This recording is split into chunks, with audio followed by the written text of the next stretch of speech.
America और पश्चिमी देशों द्वारा भारत की तरक्की देखी नहीं जा रही है, या फिर चीन, भारत और ब्राजील का एक साथ मिलकर रूस से दोस्ती करना और ब्रिक्स जैसे मजबूत देश का संगठन खड़ा करना। अब नाटो जैसे 32 देश के संगठन को यह बात पच नहीं रही है।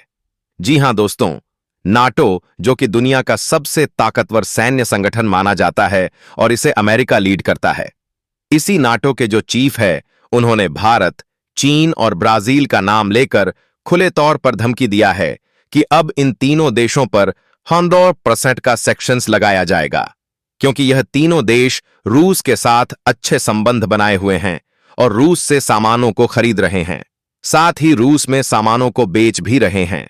यानी कि नाटो के द्वारा निशाना रूस पर साधा जा रहा है। लेकिन प्रतिबंध लगाने की धमकी किसी और को नहीं, बल्कि भारत, चीन और ब्राजील को दी जा रही है, क्योंकि असली डर तो इन्हीं तीनों देशों के द्वारा पश्चिमी देशों को सता रहा है। लेकिन नाटो देशों के इस रोक लगाने पर भारत के फॉरेन मिनिस्टर एस जयशंकर जी ने जो मुंहतोड़ जवाब दिया है, उसे शायद ही यूरोपीय और अमेरिका के देश भूल पाएंगे। तो आखिरकार भारत, चीन और ब्राजील एक साथ मिलकर कौन सा रास्ता अपनाएंगे? रूस का साथ छोड़ेंगे या फिर नाटो को उसकी औकात दिखाने की तैयारी में है? यह सारी जानकारी इस वीडियो में समझते हैं। लेकिन आगे बढ़ने से पहले चैनल को सब्सक्राइब जरूर कर लीजिए, क्योंकि आपके लिए तो 1 सेकंड का काम है, लेकिन इससे हमारी काफी बड़ी मदद होती है। देखिए, नाटो जैसे बड़े संगठन द्वारा भारत को धमकी दी गई है रूस से व्यापार करने के कारण। इसमें कौन क्या चाल चल रहा है? इसमें दूध का दूध और पानी का पानी तो हो ही जाएगा, लेकिन हमारी बातें आपको आसानी से समझ में आए उससे पहले आप यह समझिए कि आखिरकार नाटो है क्या। तो असल में साल 1939 की बात है, जब अमेरिका, ब्रिटेन, कनाडा और फ्रांस सहित 12 देशों ने मिलकर नाटो का गठन किया था।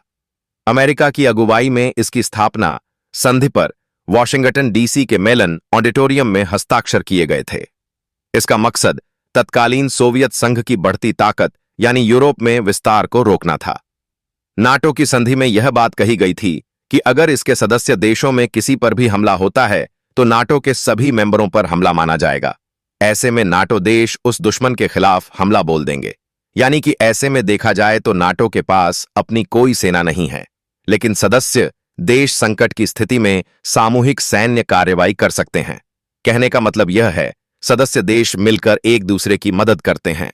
सरल लहजे में इसे ऐसे समझ सकते हैं कि नाटो के सदस्य देशों को स्वतंत्रता और सुरक्षा की गारंटी देना ही इसका लक्ष्य है। और कुल मिलाकर अमेरिका इसका लीडर बना, क्योंकि इसका गठन अमेरिका ने अपने हित साधने के लिए किया था, ताकि अगर अमेरिका से भी कोई भिड़ने की कोशिश करें तो उन्हें पहले इन नाटो से सामना करना पड़े, जो कि किसी एक देश के लिए संभव नहीं है। लेकिन अब इसी नाटो ने एक नई आग भड़का दिया है। दरअसल नाटो के नए सेक्रेटरी जनरल मार्क रटे ने अमेरिकी प्रेसिडेंट डोनाल्ड ट्रंप से मुलाकात की और इसी बीच धमकी भरा एक बयान दिया कि अगर आप भारत, चीन या ब्राजील के लीडर हैं और रूस से व्यापार कर रहे हैं तो समझ लीजिए कि मॉस्को में बैठा शख्स यानी पुतिन शांति वार्ता के लिए गंभीर नहीं है। मैं 100% सेकेंडरी सैंक्शन लगाने जा रहा हूं और यह आपको बहुत भारी पड़ सकते हैं। दरअसल भारत, चीन और ब्राजील को अल्टीमेटम देते हुए 100% सेकेंडरी सेक्शंस लगाने की बात कही है। इतना ही नहीं, बल्कि धमकी भरे लहजे में इन्होंने यह तक कह दिया कि भारत, चीन जैसे देशों को पुतिन को फोन करके युद्ध रुकवाना चाहिए, वरना उनकी खुद की अर्थव्यवस्था तबाह हो जाएगी। अब आप पूछेंगे कि नाटो को अचानक इतनी मिर्ची क्यों लगी है? तो देखिए, रूस यूक्रेन युद्ध वॉर को 3 साल हो चुके हैं और यह युद्ध रुकने का नाम नहीं ले रहा। पश्चिमी देशों ने रूस पर हजारों प्रतिबंध लगाए, यह सोचकर कि रूस की अर्थव्यवस्था घुटने टेक देगी और वह युद्ध बंद कर देगा। लेकिन क्योंकि भारत और चीन जैसे देशों ने रूस की नया को डूबने से बचा लिया, इसलिए पश्चिमी देशों ने जैसा सोचा था उसका बिल्कुल उल्टा हुआ। क्योंकि जब यूरोपीय देशों ने रूस से तेल खरीदना बंद किया तो भारत और चीन ने डिस्काउंट पर भारी मात्रा में रूस से तेल को खरीदना शुरू कर दिया। और इसी को रोकने के लिए अमेरिका ने 500% तक की टैरिफ भारत जैसे देशों पर लगाने की बात कही। लेकिन काम इससे भी नहीं चला, बल्कि रूस से तेल इंपोर्ट कम होने के बजाय और भी ज्यादा बढ़ गया और बीते जून महीने में तो इसने 11 महीने का रिकॉर्ड तोड़ दिया, क्योंकि भारत ने हर दिन रूस से 2 मिलियन बैरल से ज्यादा तेल रोजाना रूस से खरीद रहा है। इससे रूस को पैसा मिलता रहा, जिससे उसकी वॉर इकोनॉमी चलती रही। ऐसे में पश्चिमी देशों की यही सबसे बड़ी बात खल रही है। इसीलिए अब वह उस लाइफलाइन को ही काटना चाहते हैं, लेकिन प्राइमरी प्रतिबंधों से नहीं बल्कि सेकेंडरी प्रतिबंधों से, क्योंकि प्राइमरी सैंक्शंस सीधे रूस पर लगते हैं, जैसे कि रूस की कंपनियों को बंद कर देना या फिर उनके बैंकिंग सिस्टम को ही बंद करवा देना। जबकि सेकेंडरी सैंक्शंस यह उन देशों पर लगते हैं जो रूस के साथ व्यापार करते हैं। जैसे कि अगर भारत की कोई कंपनी रूस से तेल खरीदती है तो अमेरिका उस भारतीय कंपनी पर बैन लगा देगा, जिसके लिए हमारी कंपनियों को डॉलर आधारित बैंकिंग सिस्टम से बाहर किया जा सकता है। साथ ही हमें पश्चिमी टेल टेक्नोलॉजी, लोन और इंश्योरेंस मिलना भी बंद हो सकता है। और सबसे बड़ा खतरा तो इस चीज का है कि अमेरिका और यूरोप को भारत से दवाइयां, टेक्सटाइल और सर्विस का जो भारी भरकम एक्सपोर्ट होता है, यह कम हो सकता है या फिर इस पर रोक भी लगाई जा सकती है।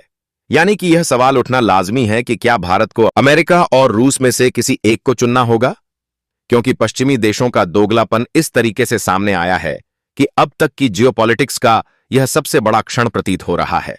फिलहाल मैं आपको एक बात क्लियर कर दूं कि नाटो की धमकी जरूर इस बार तीनों देशों को एक साथ मिला है, लेकिन ऐसा नहीं है कि भारत से यह सवाल पहली बार पूछा गया है, बल्कि देखा जाए तो जब भी हमारे विदेश मंत्री एस जयशंकर जी यूरोप या अमेरिका जाते हैं तो उनसे यह सवाल जरूर पूछा जाता है कि आप रूस से तेल क्यों खरीद रहे हैं। और आपको उनका वह ऐतिहासिक जवाब तो याद ही होगा, जहां उन्होंने कहा था, हम रूस से तेल खरीदकर असल में दुनिया पर एक उपकार कर रहे हैं। क्योंकि सोचिए, अगर हम यह तेल रूस से ना खरीदकर मिडिल ईस्ट से खरीदते तो मार्केट में तेल की कमी हो जाती और कीमतें आसमान छूने लगती। और हाल ही में एक रिपोर्ट भी निकल कर आई थी जिसमें बताया गया था कि भारत ने दुनिया को बचा लिया, क्योंकि अगर नहीं खरीदा होता रूसी तेल तो आज कच्चे तेल की कीमत $130 को पार कर गई होती, जो कि आज 65 से $0 के बीच है। फिलहाल नाटो और अमेरिका की सीधी धमकी के बाद हमारे पास गिने चुने ही विकल्प हैं कि या तो दबाव में झुक जाए और भारत धीरे धीरे रूस से तेल खरीदना कम कर दे और अमेरिका के साथ बातचीत करके इन प्रतिबंधों से बचने की कोशिश करें, लेकिन इससे हमारी एनर्जी, सिक्योरिटी और इकोनॉमी पर असर पड़ेगा। इसीलिए हमें डटे रहना होगा और भारत अपने स्टैंड पर कायम रहे, साथ ही कहे कि हम एक स्वतंत्र देश हैं और अकेले अपने फैसले खुद लेंगे, जिसके लिए हमें ग्लोबल साउथ के बाकी देश जैसे ब्राजील, दक्षिण अफ्रीका को साथ लेकर पश्चिमी दबाव के खिलाफ एक मोर्चा बनाना पड़ सकता है। सबसे अच्छी बात तो यही है कि रूस युद्ध को बंद करने को तैयार हो जाए, जिससे यह पूरा संकट ही टल जाएगा। वैसे तो यह समय भारत की विदेश नीति की सबसे बड़ी परीक्षाओं में से एक है। बाकी आपके इस पर क्या विचार है? अपनी राय भी कमेंट में जरूर बताएं और इस वीडियो को एक लाइक करके अपने मित्रों तक शेयर जरूर करें ताकि उन्हें भी जानकारी मिल सके। इसी तरह और भी नॉलेजेबल वीडियो देखने के लिए चैनल को सब्सक्राइब करके बेल आइकन को ऑल पर जरूर सेलेक्ट करें। जय श्री राम।